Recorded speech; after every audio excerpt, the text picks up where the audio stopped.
Bonjour tout le monde, c'est Nicolas de Frustration Magazine. Donc là on est début mai 2023, on est pendant un très gros mouvement social contre la réforme des retraites et la situation elle est un petit peu figée. Le gouvernement n'a pas vraiment gagné, il est vraiment dans la merde, mais en même temps le mouvement social, lui, on a l'impression qu'il stagne un petit peu. Donc nous on a voulu vraiment se pencher sur ces différents points et à partir des analyses qui ont déjà été faites dans Frustration Magazine, on va essayer d'éclairer ces petits points-là.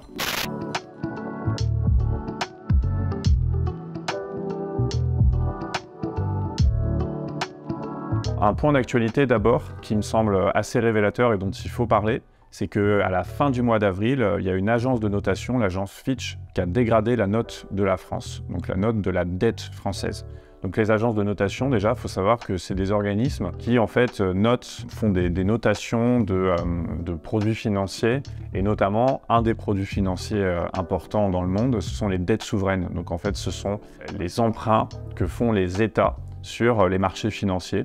Donc voilà, pour financer leur dette publique, les États empruntent à des banques, à des assurances, à des grands fonds pour pouvoir financer leurs dettes. Souvent, on nous dit que voilà, la dette publique, c'est un fardeau que nos enfants devront payer. Bon, ça, il faut toujours avoir en tête que même quand des éditocrates vous disent ça, en fait, c'est une dette qu'on n'aura jamais à rembourser.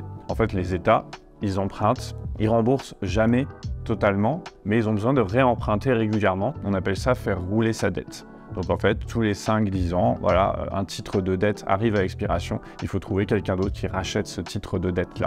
Donc en France, on nous dit toujours on a une énorme dette publique, bon, en fait comme tous les pays, comme plein d'États en réalité. Donc c'est 3 000 milliards d'euros la dette publique française, donc c'est un chiffre complètement abstrait. Ça fait beaucoup là, non? Parce que ce qu'on paye en réalité, c'est pas cette dette, mais c'est les intérêts de cette dette-là. En fait, pourquoi c'est important cette histoire d'agence de notation qui a dégradé la note française? C'est que du coup, quand ces agences de notation-là dégradent une note, elles envoient un signal aux acteurs de ces marchés financiers, donc aux gens qui prêtent aux États, pour leur dire attention, cette dette-là, elle est un peu plus risquée qu'avant. Alors bon, déjà, il y a plein d'éditocrates qui sont en panique en disant c'est catastrophique, la dette, la charge de la dette, donc en fait les intérêts qu'on paye vont nous coûter de plus en plus cher, mais il faut savoir que voilà, la France elle est toujours bien notée, c'est pas une dette risquée, genre tout ne va pas s'effondrer. Mais par contre, pourquoi c'est intéressant sur le plan de la lutte des classes, c'est que le gouvernement, quand il a mis en place sa réforme des retraites, il avait un message, on doit faire cette réforme pour rassurer les marchés financiers. Et ça, si vous regardiez la télé ces 2 derniers mois, tous les éditorialistes qui défendaient la réforme des retraites et un certain nombre de ministres nous disaient ça. Ils nous disaient, voilà, on va faire ça, on va envoyer un message aux marchés financiers. Alors les marchés financiers, c'est pas des entités abstraites, hein. Encore une fois, c'est des banques, c'est des assurances, c'est des grands fonds de placement. En fait, c'est des capitalistes. Donc il va falloir rassurer ces capitalistes-là en leur disant, vous voyez, on fait le taf, on fait travailler les gens plus longtemps et on fait maigrir la sécurité sociale qui fait partie des dépenses publiques. Et en fait, ce qu'on voit, c'est que ça n'a pas du tout marché. C'est-à-dire qu'ils ont fait passer la réforme des retraites, mais plutôt que de rassurer du coup les agences de notation, cette agence de notation-là, Fitch, elle dit la situation en France, politiquement et socialement, elle est instable et du coup on a peur que la France ne puisse pas continuer à faire passer les réformes structurelles nécessaires qui servent en fait à diminuer la dépense publique. Donc en fait, c'est une période super intéressante parce que la conflictualité sociale est super grande et le gouvernement, il a perdu sur le plan idéologique. C'est-à-dire que personne n'est dupe en fait du fait qu'ils nous imposent ça pour des raisons sociales. En fait, c'est parce qu'ils veulent faire travailler les gens plus longtemps, parce qu'ils veulent économiser sur le dos des travailleuses et des travailleurs plutôt que d'aller prendre l'argent auprès du patronat.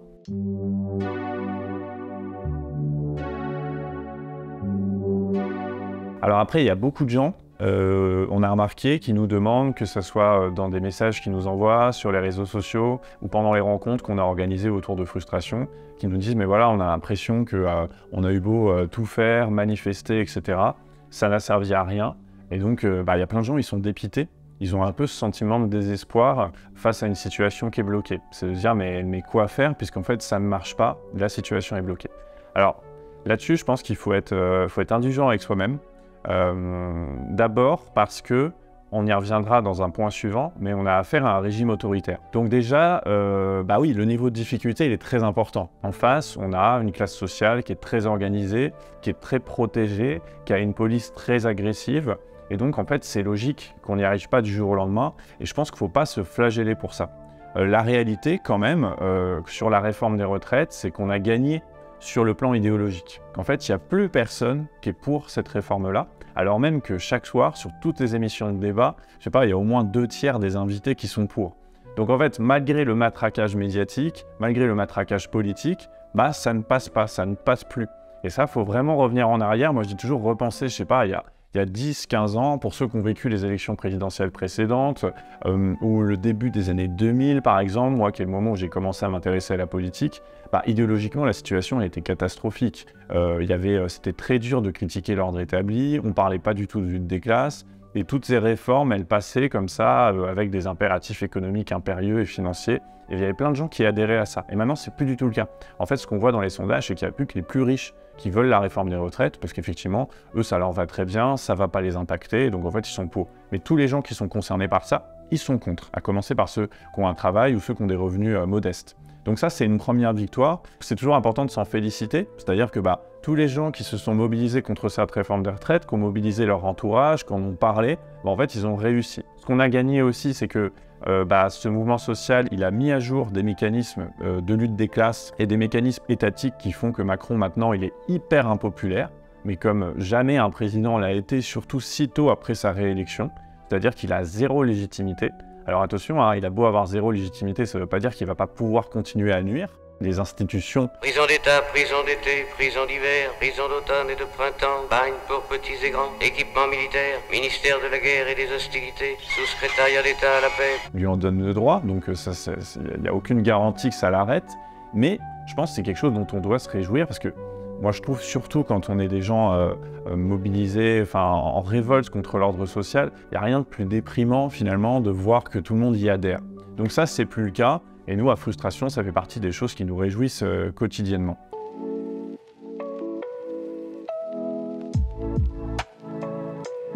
Alors après, on peut tirer un petit peu un bilan de ce qui a été fait. Moi, ce que je trouve intéressant, c'est que c'est un mouvement social qui a été assez créatif, finalement. Le mouvement social contre la réforme des retraites en France auquel on assiste, il a commencé de façon très traditionnelle, très calme.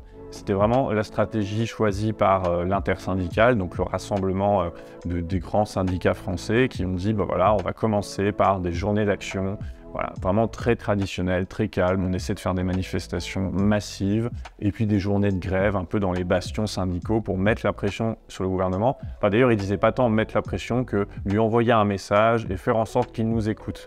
Voilà, ça, c'est vraiment la stratégie de démonstration de force. À la fois, elle a enregistré des résultats historiques, c'est-à-dire qu'il n'y a jamais eu autant de manifestants dans les rues de France. Je crois le 23 mars, on a battu des records jamais atteints, même en 68, il n'y avait pas autant de monde. Mais c'est vrai que ce qui était fou, c'est que ça n'a produit aucun résultat. Il faut bien voir qu'on a affaire à un gouvernement qui est composé de gens qui sont formés à ça, qui sont formés à résister à la population, et même ils en tirent une certaine gloire. C'est vraiment la formation des énarques, des polytechniciens, enfin tous ces gens qui composent l'actuel gouvernement, c'est des gens à qui on répète depuis qu'ils ont 18 ans, vous êtes l'élite de la nation, face à vous, vous avez des beaufs incultes. C'est tout ce que vous direz ce soir? Oui, je voudrais dormir. Ça, c'est vraiment la pensée bourgeoise depuis toujours en réalité. Donc il n'y a rien d'étonnant à ça. Bon, mais c'est sûr qu'il y a plein de gens que c'est un peu désespéré de se dire on a beau être 3 millions dans les rues, il ne se passe rien. Et je dirais, c'est un peu une leçon de réalisme de lutte des classes, quoi. C'est-à-dire, oui, en fait, on n'est pas dans un système démocratique où il y aurait des différentes fractions de la population qui communiqueraient entre elles, où il y aurait un gouvernement qui, mis face en fait à des oppositions, dirait effectivement, on est peut-être allé trop loin. Non, c'est pas du tout ça qui se passe. On a des gouvernements qui sont élus dans certaines conditions, dans des élections qui sont pas les plus égalitaires du monde, on le sait, qui arrivent au pouvoir un peu par effraction. C'est le cas de Macron, hein. C'est quelqu'un qui, s'il est arrivé si vite au pouvoir, c'est parce qu'il a été soutenu par des puissances financières, et ça, c'est pas du tout... c'est pas un délire complotiste, hein. Clairement, la campagne de Macron en 2017, elle a été rendue possible par des dîners de levée de fonds qui ont été organisés par son équipe de campagne, qui ont permis en fait à sa campagne électorale de rassembler suffisamment d'argent pour pouvoir propulser ce mec sans avoir le soutien d'un gros parti politique institutionnel, parce qu'à l'époque, les gros partis politiques institutionnels, ils étaient grillés auprès de la population. Donc ils ont dû réessayer un nouveau truc. How do you do, fellow kids? What? Et donc, ils nous ont sorti la botte, ce candidat anti-système, ni droite ni gauche, tout cet emballage marketing qui maintenant fait bien rire quand on voit à qui on a affaire, c'est-à-dire vraiment un mec de droite, autoritaire, qui est extrêmement brutal, violent, agressif, voilà. Leçon de réalisme, c'est qu'en fait, dans une lutte des classes, l'État est au service de la bourgeoisie. Et il y a des moments où ça se voit moins, parce que les tensions sociales sont moins fortes, mais quand la situation se tend, en fait, l'emballage démocratique, le spectacle démocratique, il disparaît complètement, et on a juste affaire à des gens qui veulent nous imposer des choses. Et donc, c'est exactement ce qu'ils font là. Je pense que ça a stimulé beaucoup la population à essayer autre chose. C'est-à-dire qu'on a bien vu, il y a eu une évolution, et je pense que c'est pour ça que les périodes de mouvement social sont hyper importantes, parce que c'est aussi des moments où on s'éduque tous, on apprend des choses de la situation. Donc il y a eu cette phase de démonstration de force, les grandes manifestations, les journées de grève isolées. Donc c'est quelque chose qui ne dérange pas les forces établies, ça ne sert pas à déranger d'ailleurs, ça sert à envoyer un message. Donc le message n'est pas passé, n'a pas été reçu. Et puis, au moment où le gouvernement a utilisé l'article 49.3 de la Constitution pour faire passer en force le texte, là, les manifestants ont changé de ton et on s'est mis à avoir des mouvements qui sont beaucoup plus spontanés, en dehors des cadres établis, un peu en dehors des institutions syndicales classiques. Et on a des gens qui allaient dans les rues tous les soirs, brûler des poubelles, vandaliser des bâtiments publics, des banques. Donc là, on était déjà dans quelque chose qui était plus de l'ordre du rapport de force que de dire si vous enlevez pas cette réforme, on brûle tout, on crame tout, on casse tout. Et ça, ça montre une maturité politique plus forte de la population qui se rend compte que, en fait, il suffit pas simplement de montrer sa colère, mais il faut l'exprimer pour foutre la pression. Ça vient des mouvements sociaux précédents, notamment le mouvement des Gilets jaunes, qui pour nous, c'est vraiment un mouvement social fondateur qui a retrouvé une conflictualité de classe, où des gens ont vraiment pris conscience que ça ne servait à rien de demander poliment.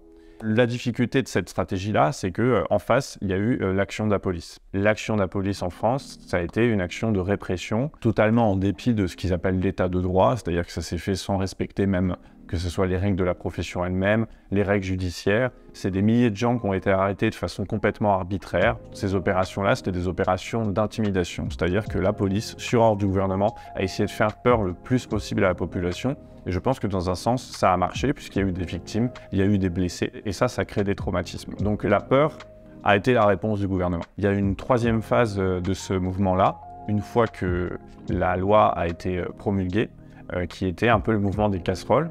Alors là aussi, je trouve que c'est une autre phase d'invention, de créativité. C'est-à-dire qu'au lieu d'être dans une stratégie de grande démonstration de force, etc., on a plus assisté à une sorte de mouvement de guérilla, où en fait, localement, des groupes s'organisent pour qu'à chaque fois qu'il y a un ministre ou le moindre secrétaire d'État, le moindre député qui fait une apparition publique, il est accueilli par un concert de casseroles. En fait, les casseroles, c'est un peu folklorique. Au début, il y avait des gens qui trouvaient même ça un peu cringe, etc. Mais ce qui est super intéressant, ce que ça dit politiquement, c'est quand même, vous venez pour discuter avec nous, et nous, on vous accueille avec des casseroles et on tape. Et le but, c'est de couvrir vos voix. Et ça, je trouve ça hyper bien, parce que ça montre que les gens ne veulent plus dialoguer, parce qu'ils ont bien compris que le dialogue avec des gens comme ça, c'est complètement vain.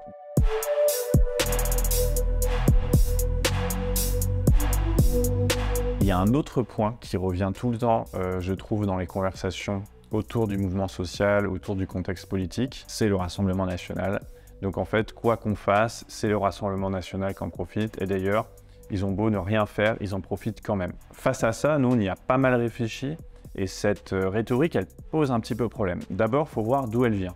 C'est-à-dire qu'effectivement, pourquoi on a ce sentiment? Parce qu'il y a une série de sondages qui ont été balancés à peu près depuis janvier pour nous dire, regardez, c'est le RN qui profite le plus d'eux, etc. S'il y avait un second tour, Macron-Le Pen, ça serait Le Pen qui gagnerait, etc. Et quand on regarde chacun de ces sondages, donc en fait qui sont souvent commandés par des magazines bourgeois, Le Point, Valeurs Actuelles, etc. Bon, déjà, il faut savoir que les sondages, ils sont commandés pour des raisons politiques. C'est pas, ils ne se sont pas dit, tiens, on va faire un sondage là-dessus, voilà, c'est ma petite idée du moment. Non, c'est des gens qui ont une ligne éditoriale qui consiste toujours à nous dire que de toute façon, c'est soit Macron, soit Le Pen. Parce qu'ils savent que les gens de gauche sont très angoissés par le risque RN et qui sont prêts à tout, y compris à favoriser un Macron, pour faire barrage à Le Pen. Une stratégie dont on est en fait victime. Donc, ces histoires de sondage, si on les regarde détail par détail, sur le plan méthodologique, souvent, ils valaient rien. C'est-à-dire, par exemple, tous les spécialistes de sondage vont vous dire que faire un sondage électoral hors période électorale, ça n'a aucun sens. En fait, Les gens prennent d'ailleurs la décision de pour qui ils votent sur des présidentielles, souvent dans les 2 dernières semaines. Donc quand il n'y a même pas d'élection annoncée, ces résultats, ils ne sont pas fiables du tout. Ce que je veux dire par là, c'est que c'est une stratégie de guerre psychologique que de toujours nous faire penser au RN. Ça ne veut pas dire qu'il ne faut pas y penser, bien entendu, parce qu'en fait, la montée du fascisme en France et en Europe, c'est quelque chose qui existe, qui est réel, mais en fait, être obsédé par ça, ça paralyse la pensée et ça paralyse l'action. Et donc en fait, cette espèce de pensée du barrage permanent, ça on a bien vu à quel point ça paralysait la pensée, qui était de dire votez plutôt pour des candidats bourgeois au premier tour, allez pas voter trop pour vos convictions parce qu'en fait vous allez faire monter le RN. Eh bien, ils font ça maintenant tout le temps. C'est-à-dire que même pendant un mouvement social, qui est vraiment la période où on ne devrait pas se poser ces questions-là parce qu'il n'y a pas d'élection annoncée. Donc en fait, il ne faut pas s'angoisser sur une victoire du RN maintenant, puisque de toute façon, c'est pas prévu, il n'y a pas d'élection. Là, le problème avec lequel on est occupé, c'est Macron. C'est lui qui est au pouvoir. Donc ça devrait être lui notre adversaire principal. En fait, en nous ramenant toujours le RN, c'est une façon de nous dire que de toute façon, quoi qu'on fasse, c'est foutu. Pour moi, une bonne façon de combattre le RN, c'est pas de parler tout le temps du RN, c'est déjà de combattre le pouvoir oppressif qu'on a actuellement, et puis c'est de désigner d'autres adversaires qui sont nos véritables adversaires là. Si on ne fait rien, si ça vous empêche d'agir, si ça vous empêche de vous organiser, cette espèce de pensée du barrage permanent, si ça en vient à nous paralyser de peur, le RN gagnera, sachant que pour moi il a déjà gagné idéologiquement puisque le gouvernement de Macron ne cesse en fait d'aligner ses idées et ses propositions, hein, c'est ça qui se passe actuellement. Donc pour moi il a déjà gagné en réalité, parce que on voit bien que toutes ces propositions actuelles, de couper les allocations, de faire travailler gratuitement les allocataires du RSA, ça c'est quand même la prochaine réforme du gouvernement qui est annoncée, elle est complètement d'inspiration RN, hein. Le RN aurait fait la même. Donc en fait, le RN est déjà au pouvoir. Donc ça sert à rien de toujours se projeter dans l'avenir, il faut combattre ici et maintenant. Et c'est ça qui nous donnera une dimension propulsive et qui attirera les gens vers nous.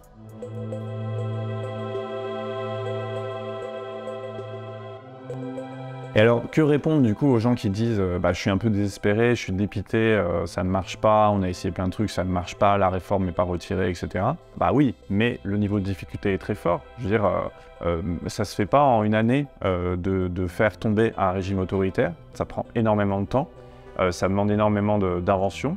Et on est dans une phase d'apprentissage. En réalité, moi je trouve qu'on est dans une phase d'apprentissage, on se réveille tous d'une sorte de long sommeil où on était dans une démocratie d'apparence avec une alternance droite-gauche. Tout ça, c'est en train d'être terminé et donc on apprend. On apprend et le mouvement des Gilets jaunes, ça a été la première phase essentielle de prise de conscience et maintenant on continue.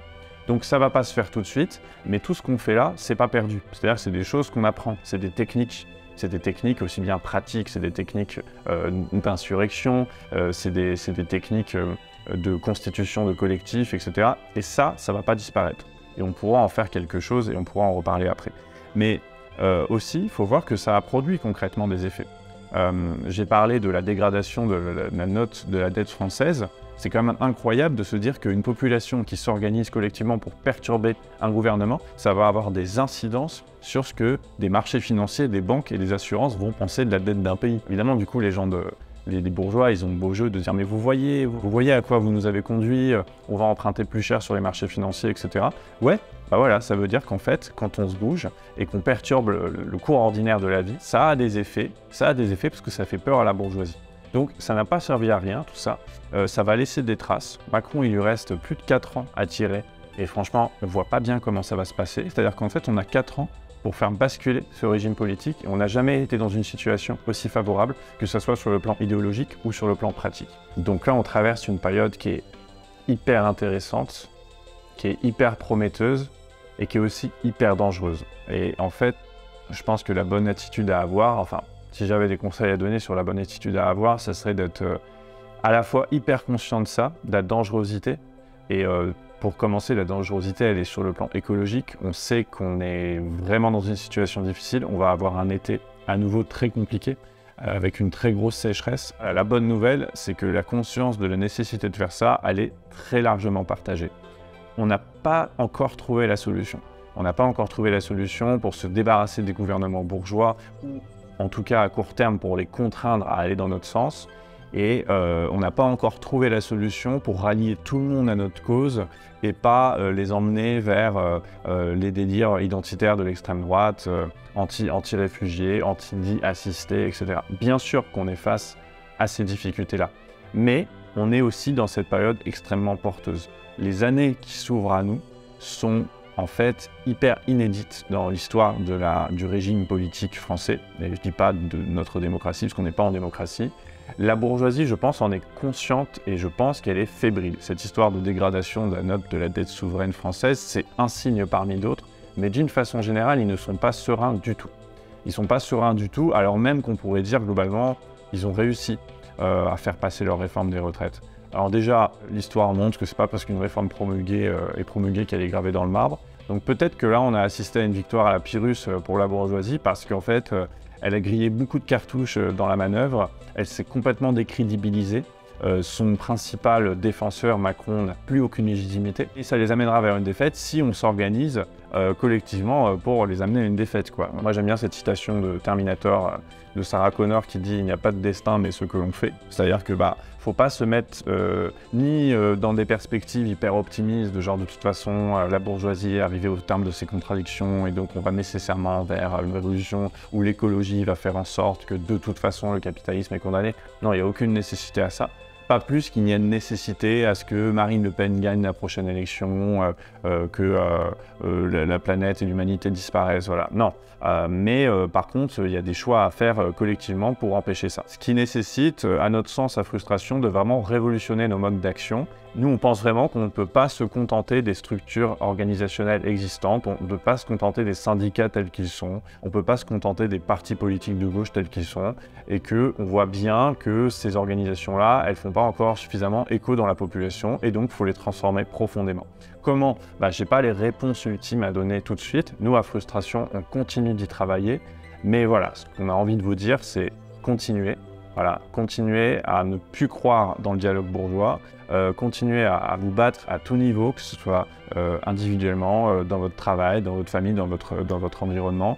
Et voilà, on va continuer tous ensemble. Et quand bien même ce mouvement social-là ne serait pas totalement victorieux, il marque une étape essentielle et on ne va pas revenir en arrière. Et ça, c'est hyper important. Et de notre côté, nous, à Frustration, on va continuer à faire ce travail-là, de livrer des arguments, des analyses. Voilà, vous êtes à peu près 859 à ce jour à soutenir chaque mois Frustration et du coup à nous donner un budget, puisqu'en fait, les lecteurs et lectrices sont notre seule source de financement, ce qui fait que du coup, on est parfaitement indépendant, que ce soit d'organismes étatiques qui subventionnent, de mécènes privés, d'annonceurs, tout ça, on les a pas, on n'a que vous. Et c'est super bien, c'est ça qui donne notre liberté de ton. Donc voilà, n'hésitez pas à rejoindre ces 859 personnes qui nous soutiennent chaque mois. Merci d'avoir regardé cette vidéo et n'hésitez pas à nous faire des retours, à nous dire ce que vous en avez pensé, nous envoyer des messages critiques, des ajouts, des remarques. Voilà, on les lira avec grand plaisir.